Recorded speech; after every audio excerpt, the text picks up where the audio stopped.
এটা আমরা মানে এটা ম্যাসাকার করে দেব ইনশাআল্লাহ। এটা এটা এটা যেগুলো সুন্দর সবকিছু মিলে এটা তো আমাদের একটা ইমোশন।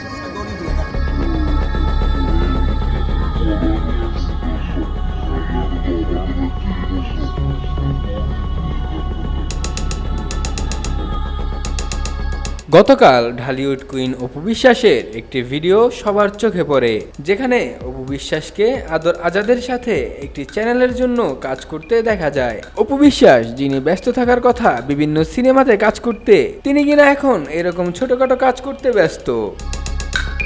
আদর আজাদকে জিজ্ঞাসা করা হয়, অপু কি তাহলে এখন থেকে আপনার সাথে কাজ করবে? উত্তরে আদর আজাদ বলেন, অপুর বয়স হয়ে গিয়েছে, কোনো সিনেমাতে সে এখন সুযোগ পাবে বলে আমার মনে হচ্ছে না, তাই এখন সে আমার সাথে কাজ করছে। এক সময় অপু ছিল ঢালিউড কুইন, তার করা প্রত্যেকটা সিনেমা দর্শকদের মন জয় করত, কিন্তু এখন বয়সের ছাপ মুখে বোঝা যাচ্ছে, যার কারণে নতুন কোনো সিনেমাতেও কাজ করতে পারেন না তিনি। এই জন্য বোধহয় ছোট্ট একটি চ্যানেলে আদর আজাদের সাথে তিনি এখন কাজ করে বেড়াচ্ছে।